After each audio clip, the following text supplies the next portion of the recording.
aggravate our fragile economies. Floods, droughts, desert locusts, and other climate-related natural disasters have increased food insecurity for millions of our citizens. With 60% of the world's arable land in Africa, it is of utmost importance that we need to use our natural asset to maximize agricultural output and feed our people without reliance on external assistance. In the past 2 years, Ethiopia has made substantial investment in intensifying in summer wheat production through irrigation. Our farmers have been able to control and manage production factors to maximize yields using irrigation. Nationally, we have attained production over 20 million quintals of irrigation wheat farmed on over 500,000 hectares. This has generated nearly 60 billion birr in income to our farmers. These efforts are generating great results and will, in the imaginable future, begin to contribute to our food security and self-sufficiency, despite the climate variability our region is confronted with. One of the toughest challenges we face in Ethiopia is dealing with the effect of deforestation. While a century ago, Ethiopia's forest coverage was 35%, over the past 2 decades, our forest coverage stands at just 4%. We believe afforestation is one of the most effective ways of climate change mitigation. Beginning in 2019, we launched a major reforestation initiative under the slogan Green Legacy.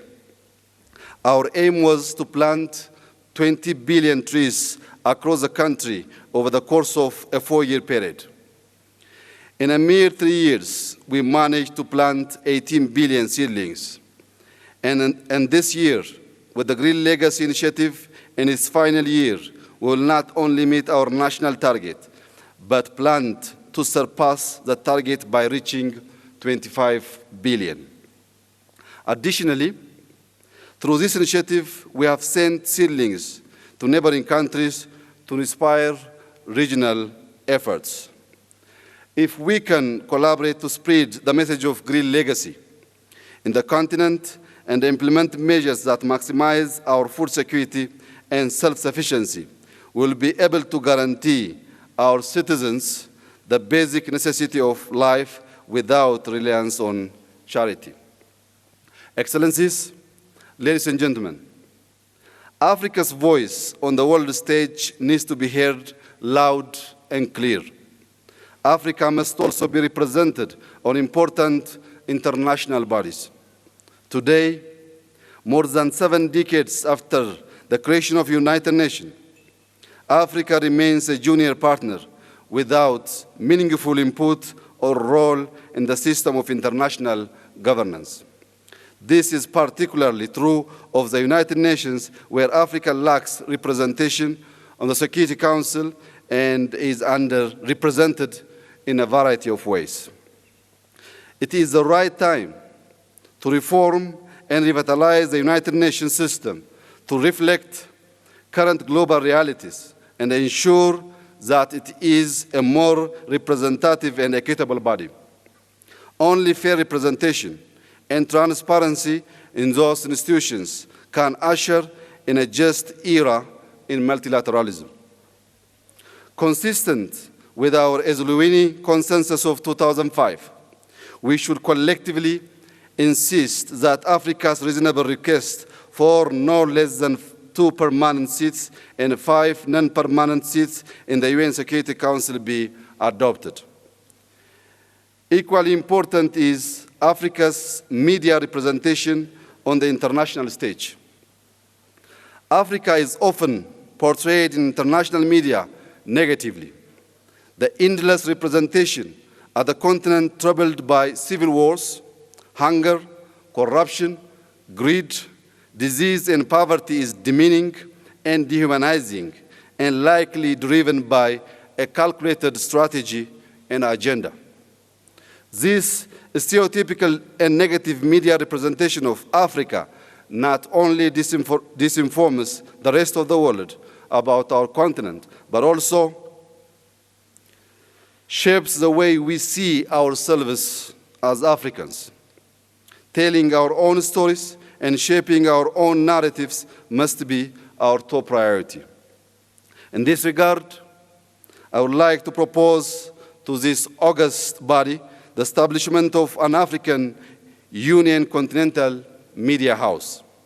This media house could be organized to provide authoritative news and information on our continent, fight disinformation, promote our collective agenda, and offer opportunities for Pan-African voice to be heard. Excellencies, ladies and gentlemen, peace and security are critical issues affecting our continent. Despite the African Union's intensive engagement in addressing peace and security challenges of the continent, guided by the maxim, African solution to African problems, new and complex problems that undermine our unity and sovereignty continue to emerge. In this respect, the past year was particularly challenging to our continent in general, and my own country, Ethiopia, in particular. Ethiopia's challenge was internal in nature and a matter of maintaining law and order. But resolution of our internal matters was made exceedingly difficult by the role played by external actors. I wish to take this opportunity to thank you all for your support, solidarity, and understanding as we underwent these trying times. As you are aware, despite the intransigence of the other side in this conflict, my government has taken a variety of measures to minimize the loss of life and destruction of property. We have implemented unilateral withdrawal from conflict area and used force that is necessary to ensure law and order. As a gesture of goodwill, we have released high-profile suspects with a view of creating a conducive environment for peace. We shall leave no stone unturned in our search for peace in our country. Consistent with our commitment to peace, to peaceful resolution of conflict, we have recently launched an inclusive national dialogue platform with formal legislation. Our commitment to pursuing lasting and durable peace in our country shall remain steadfast. Excellencies, ladies and gentlemen, the greatest lesson that Ethiopia has learned over the past year is that without the solidarity of our African brothers and sisters, our existence as a nation would have been at great risk. This affirms the wisdom of our forefathers and foremothers in their dream of Pan-Africanism. The old saying is true: united we stand, divided we fall. Today, we stand proud and tall as Africans in the shadow of those who struggled to liberate and unite Africa. Our steadfast unity is the anchor and the foundation of our Agenda 2063. A continent of 1.3 billion people, a substantial percentage of them young and dynamic, will drive Africa's prosperity and pull it out of poverty as we set forth in our Agenda 2063. Also, our Continental Free Trade Agreement holds the greatest promise of effectively realizing continental integration and development. The potential for increased intra-Africa trade, free movement of people, and investment and self-reliance is a beacon for Africa's renaissance. Instead of depending solely on trade out of Africa, our collective effort to boost intra-Africa trade will protect us from the fluctuation of global economic and political change. Similarly, the potential for continent-wide tourism remains untapped. It is part of aspiration of 5 of Agenda 2063, which seeks to create an Africa with a strong cultural identity, common heritage, values, and ethics. The more we know each other, the more we are able to cooperate and resist the force that seek to divide and undermine us.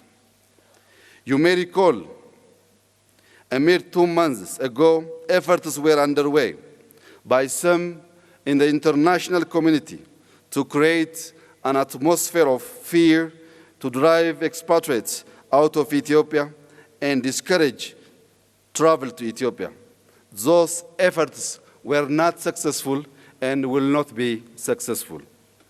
Indeed, many fellow Africans joined the Great Ethiopian Diaspora Homecoming Challenge and proved to the world that Ethiopia is a safe and culturally rich tourist destination. As a key pillar of our national reform agenda, tourism potential within Ethiopia has been augmented greatly in the past 2 years, with many natural endowments developed to complement the historic and cultural heritage that already exists.